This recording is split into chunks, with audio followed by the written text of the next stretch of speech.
कार्यक्रम के प्रायोजक हैं कमला पसंद, स्वाद में हमेशा 2 कदम आगे।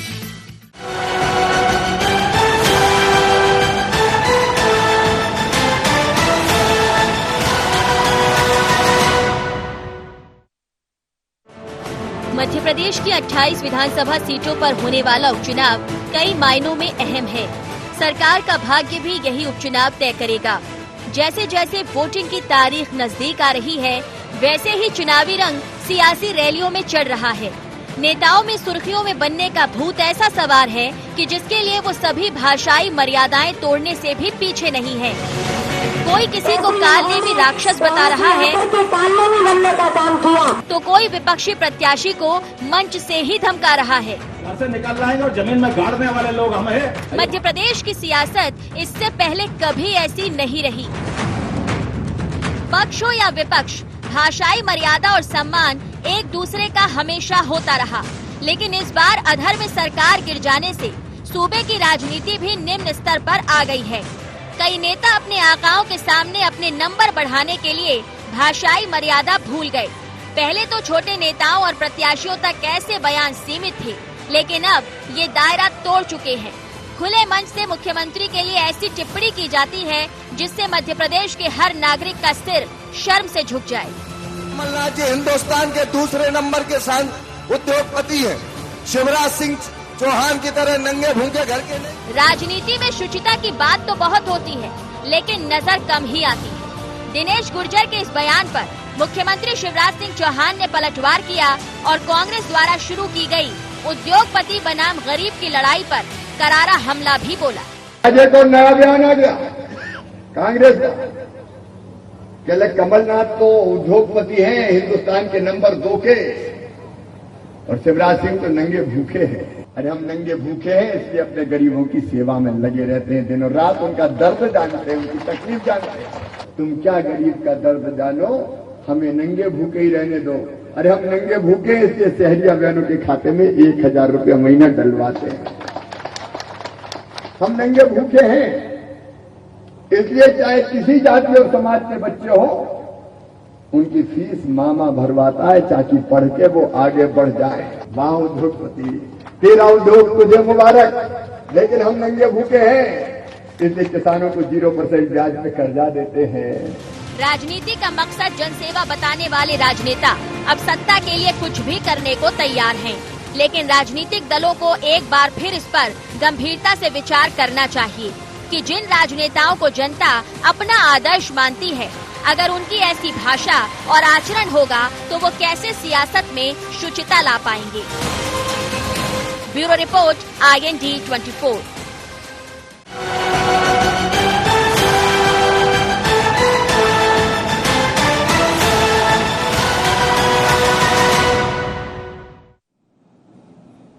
नमस्कार, IND एजेंडा में आपका स्वागत है। मैं हूं आपके साथ नाज़नीन नकवी। तो मध्य प्रदेश में उपचुनाव से पहले ही सियासत जो है वो लगातार गर्माती जा रही है और उसकी वजह है बयानबाजी जो लगातार भाषाओं की मर्यादा तोड़ रही है। निचले दर्जे की यहां पर बातचीत की जा रही है और अब तो इस सियासी उठापटक में अगर देखा जाए तो अब भूखे नंगों की बात भी होने लगी, यानी एक दूसरे को नीचा दिखाने की पुरजोर कोशिश की जा रही है। लेकिन आखिर क्यों राजनीति का स्तर गिर रहा है, इस पर हम बात करेंगे, लेकिन पहले नजर एजेंडा पॉइंट्स पर।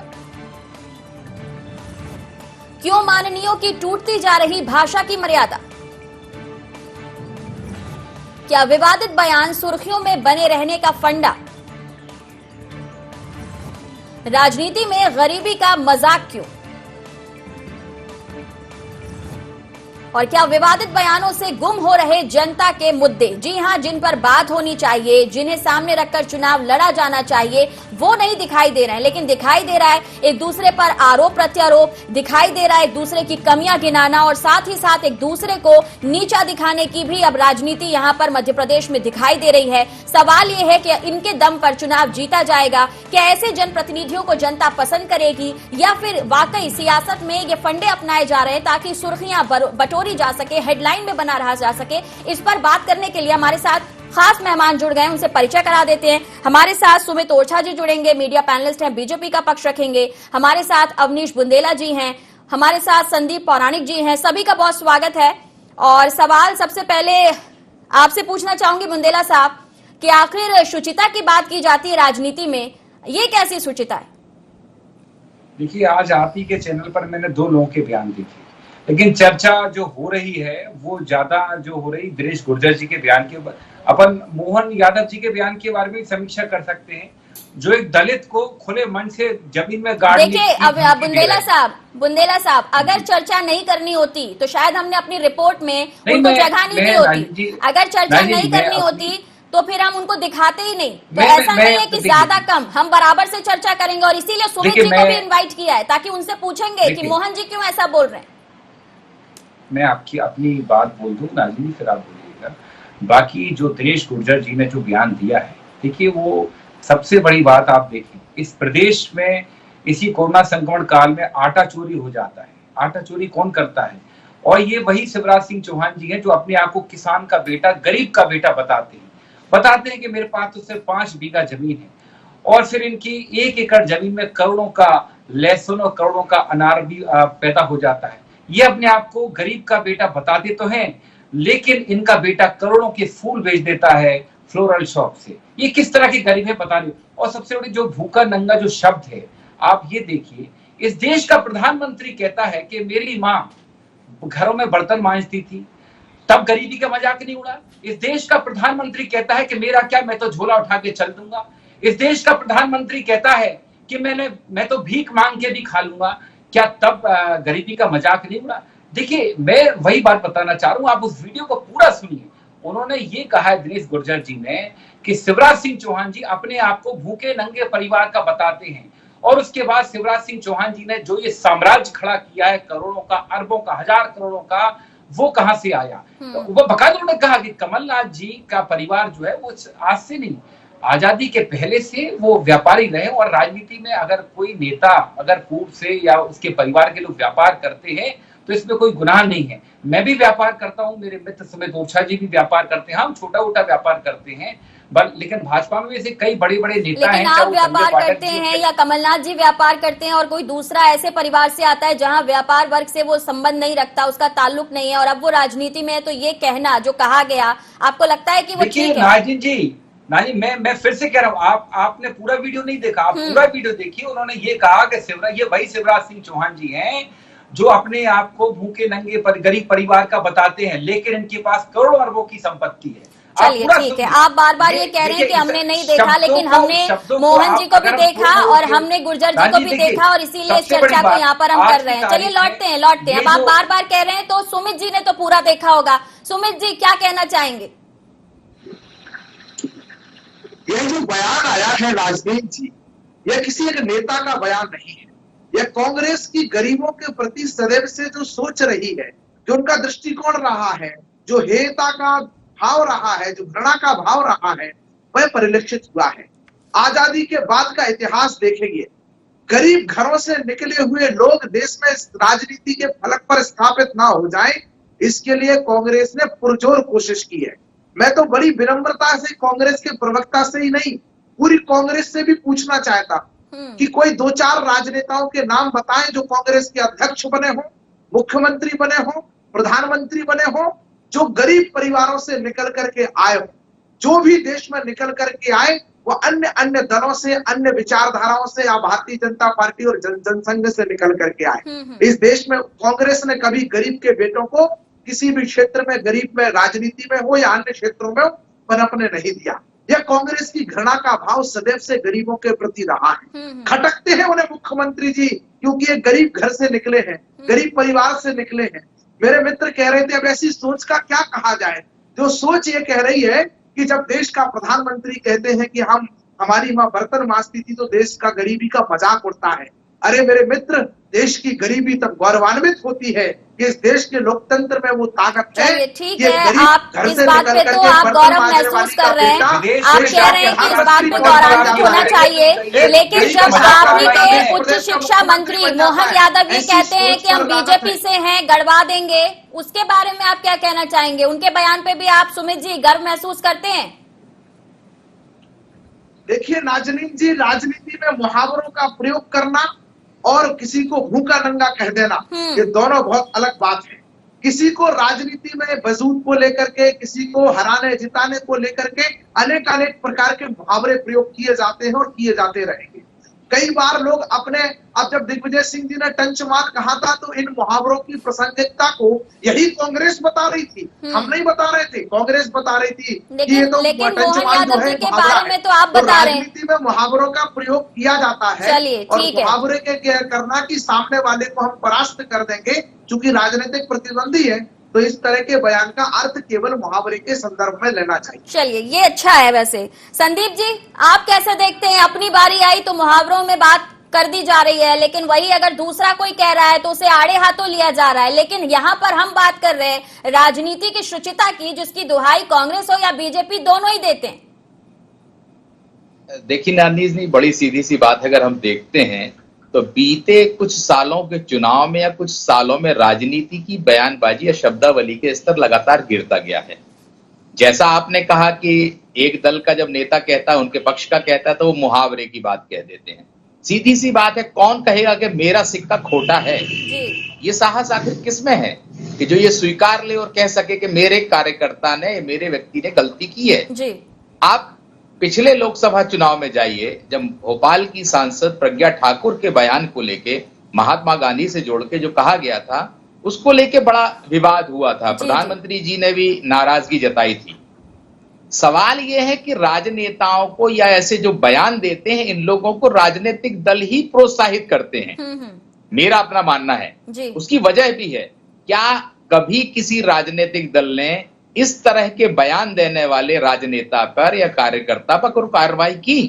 अगर यही नेता, कांग्रेस का नेता गांधी परिवार पे बोल दे या बीजेपी का नेता पार्टी हाईकमान, प्रधानमंत्री या पार्टी अध्यक्ष के खिलाफ बोल दे तो उसके खिलाफ कार्रवाई हो जाती है। लेकिन वो दूसरी पार्टी के नेता के खिलाफ कुछ भी बोलता रहे, कार्रवाई नहीं होती। इसीलिए कार्यकर्ताओं में और नेताओं में ये माना जाता है कि अगर हम दूसरी पार्टी के नेता के बारे में कुछ भी कह देंगे तो वो पार्टी पसंद करेगी, लोग हमारे साथ ये खड़े कह हो रहे हैं कि ये आपका अपना मानना है। लेकिन अवनीश जी क्या लगता है, प्रदेश के मुखिया हैं शिवराज जी, और अगर उनके ऊपर जिस तरह की टिप्पणी की जा रही है, आप कह रहे हैं कि पूरा नहीं, अधूरा नहीं, लेकिन जो भी शब्द इस्तेमाल किए गए, तो ऐसे में आपकी पार्टी में रहते हुए अगर कोई इस तरह की बात कह रहा है तो आप इसे कैसे देखते हैं, और क्या लगता है आपको कि इस पर कम से कम हिदायत देनी चाहिए?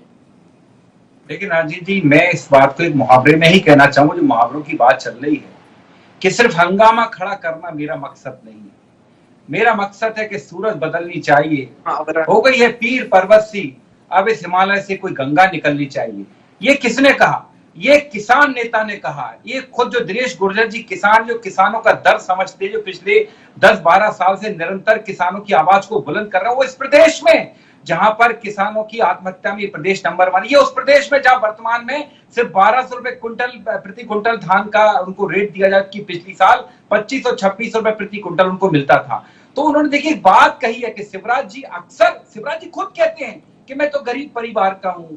तो उन्होंने ये बताया कि शिवराज जी अपने आप को इतना गरीब बताते हैं। अवनीश जी, गरीबी को भी डेफिनेशन देने के लिए जिन शब्दों का चयन किया जा रहा है, आप कह रहे हैं ना कि वो किसानों की आवाज उठाते हैं, अध्यक्ष हैं आपके किसान कांग्रेस के, तो ऐसे में क्या उनको ये शब्द इस्तेमाल करना, मंच से ऐसा कहना, ये शोभा देता है क्या? आप पूरा वीडियो देखिए, पूरा जो अभी सुमित ओरछा बोल रहे थे कि मुहावरा, वो पूरा वीडियो देखिए। उसमें उन्होंने यही कहा है कि शिवराज जी अपने आप को बहुत गरीब परिवार का, किसान का बेटा कहते हैं, लेकिन उनका किसानी से कोई लेना देना नहीं है।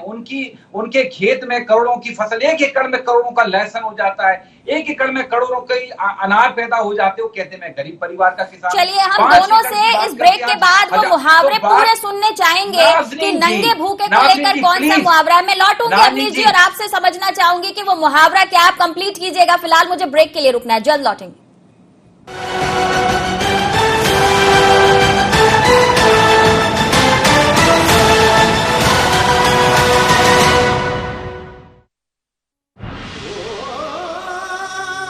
कोई खास है, कोई बात है, कमला पसंद, जीते दुनिया हर बाजी जीते, हर अदा में शाही अंदाज है। कमला पसंद पान मसाला, शाही स्वाद, शाही अंदाज। स्वाद में हमेशा 2 कदम आगे।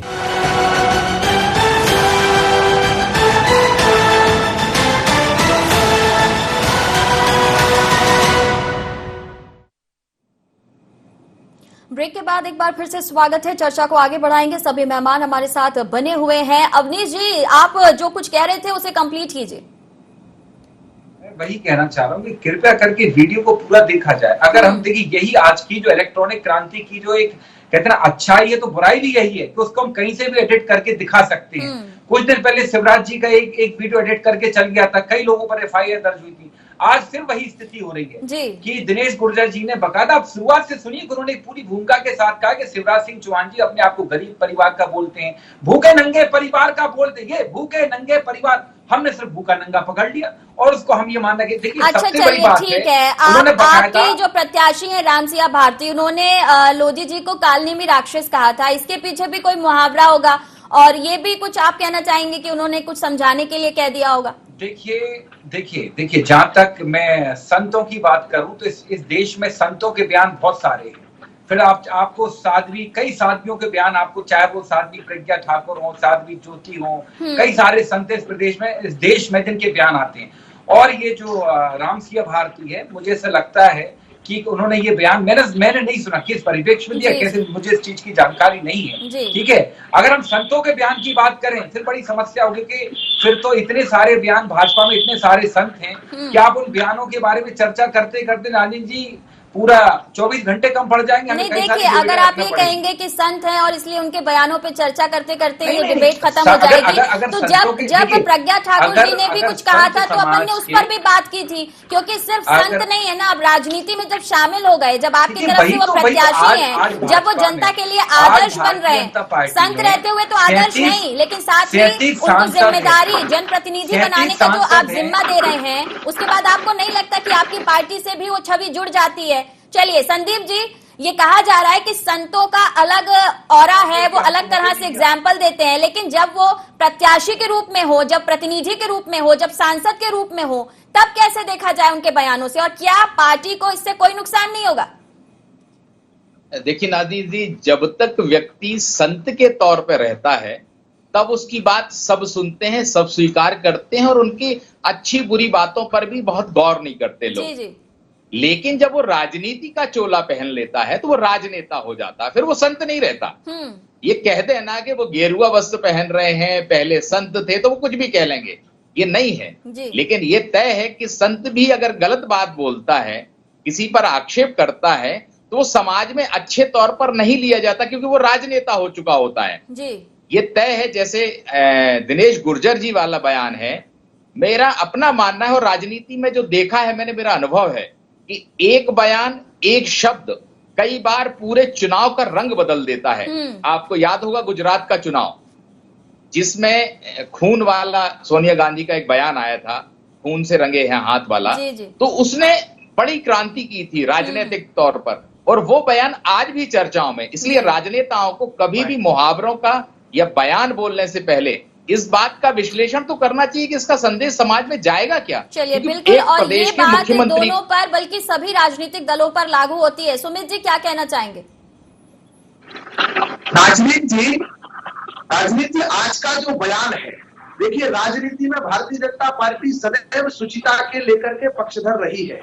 जिन बयानों का संदर्भ आदरणीय है, हमारे दो पूर्व वक्ताओं ने कहा है, उनमें भारतीय जनता पार्टी ने क्या कार्रवाइयां की थी वो भी सबने देखा है, जिन लोगों ने किस प्रकार से, वो भी सबने देखा है। भारतीय जनता पार्टी सदैव बयानों को लेकर के, कई बार मीडिया प्लेटफॉर्म पर बात आए अथवा हमारे इंटरनल बैठक में चर्चा हो, कि बातचीत में हमेशा शुचिता का भाव रखना चाहिए। इसको लेकर के प्रतिबद्ध है। मनीष अय्यर जैसे बड़े नेता को हमने पार्टी से बाहर किया, पता है आपने किस पर कार्रवाई की?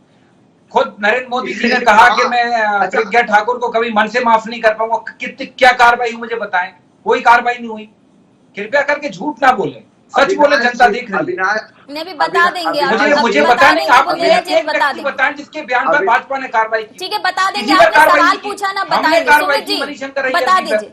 हमने कार्रवाई की। अविनाश जी, आपकी आंखों पर पट्टी बंदी हो सकती है, मीडिया के दो बड़े पत्रकारों के सामने बात कर रहा हूँ, और जिन पर कार्रवाई मुझे हुई, एक नाम, मेरे आंखों पर पट्टी बंदी हो, चश्मा लगाओ, आपको मुझे ये बताओ सुमित जी के किस पर कार्रवाई के लिए जिम्मेदार नहीं। सुमित जी ये बताओ कार्रवाई शिक्षक नहीं, एक नाम बताओ जिस पर आपने कार्रवाई की हो। अरे एक दलित को जमीन में गाड़ने की बात करिए कार्रवाई, उनका इस्तीफा दीजिए। एक दलित को जमीन में गाड़ेंगे आप, यही कर रहे हैं। आपके योगी आदित्यनाथ के समय में दलित बेटी पर अत्याचार हो रहे हैं, बलात्कार हो रहे हैं, उसको मार दिया जा रहा है पुलिस प्रशासन के द्वारा। यही कर रही है आपकी पार्टी, यही कर रही है आपकी सरकार। जवाब दें किस पर कार्रवाई की, क्या मोहन यादव जी पर कल कार्रवाई होगी? नाजरीन जी मुझे बताएं, क्या कल मोहन यादव पर कार्रवाई पूछ लेते हैं ना। अवनीश जी आपने सवाल पूछ लिया, अब जवाब के लिए थोड़ा रुकिए भी, तो वो बता रहे हैं, वो खुद ही बता रहे हैं। क्या मोहन यादव पर ठीक है, मोहन यादव छोड़िए, अभी पिछला भी वो बता रहे हैं ना, सुनिए तो धैर्य तो रखिए थोड़ा। बोलिए सुमित जी। कई बार हमारे मित्र जो है भावावेश में इतने भावुक हो जाते हैं, और आज भी उसी तरह का उनका मन हो गया है, जो बाद में बात करेंगे, आप थोड़ा सा धैर्य रखिए।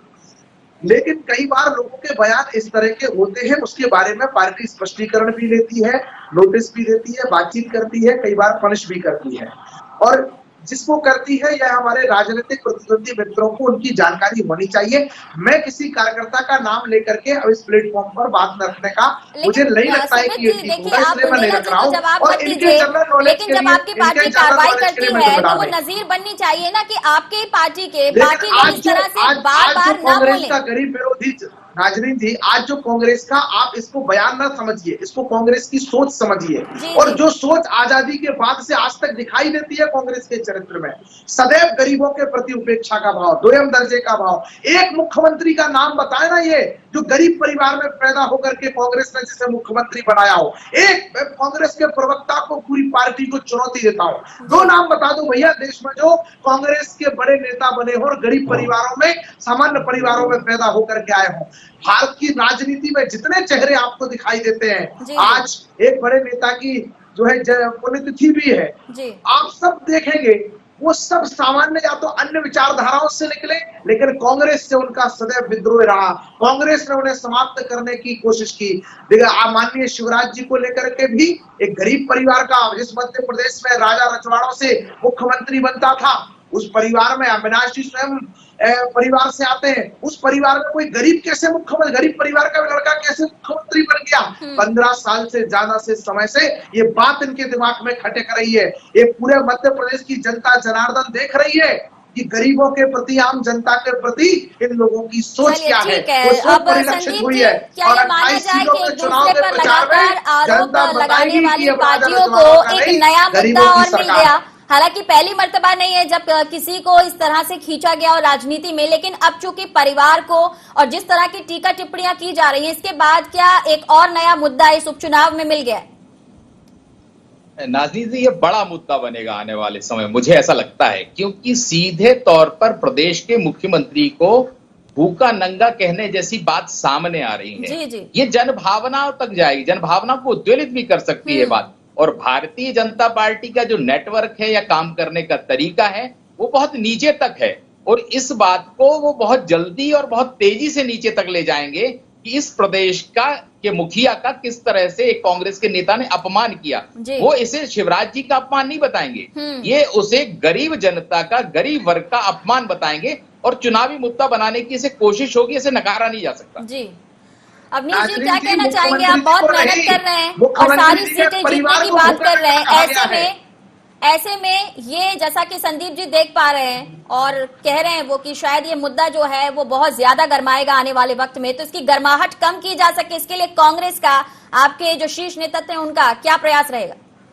देखिए, मध्य प्रदेश में चुनाव कांग्रेस नहीं लड़ रही है, चुनाव जनता लड़ रही है इस बार, और जनता बकायदा इसका पूरा जवाब देगी। और जनता इस बात को समझती है कि शिवराज सिंह चौहान सदैव अपने आप को गरीब का बेटा कहते ना, तो आज भी ये बात तोड़ मरोड़ के, सबके हाथ में मोबाइल है, सबके पास मोबाइल में यूट्यूब है, हर व्यक्ति उस पूरे वो पूरा भाषण हमने बकायदा डाल दिया है कि क्या है उसमें भूखे नंगे का सार। क्योंकि अभी मेरे मित्र सुमित ओरछा कह रहे थे कि हम तो मुहावरे देते हैं, हाँ सही बात है, 15 लाख की बात कहते, फिर इनके राष्ट्रीय ध्वज कहते, वो तो जुमला था, भले इनके लिए सारे जुमले बन जाते हैं। मतलब हम करें तो रहा भैया वो तो तुम्हारे मतलब ये भ्रष्टाचार तो का बहुत हिसाब बहुत था शुक्रिया सभी कि का कांग्रेस ने मुहावरे इतना पैसा और ये बना उपचुनाव आखिर जनता किस तरीके से देखती है, कितना समझती है और कितना सियासी दल जनता को समझा पाने में कामयाब होते हैं, इसके लिए इंतजार रहेगा। फिलहाल IND एजेंडा में इतना ही। मुझे दीजिए इजाजत। नमस्कार।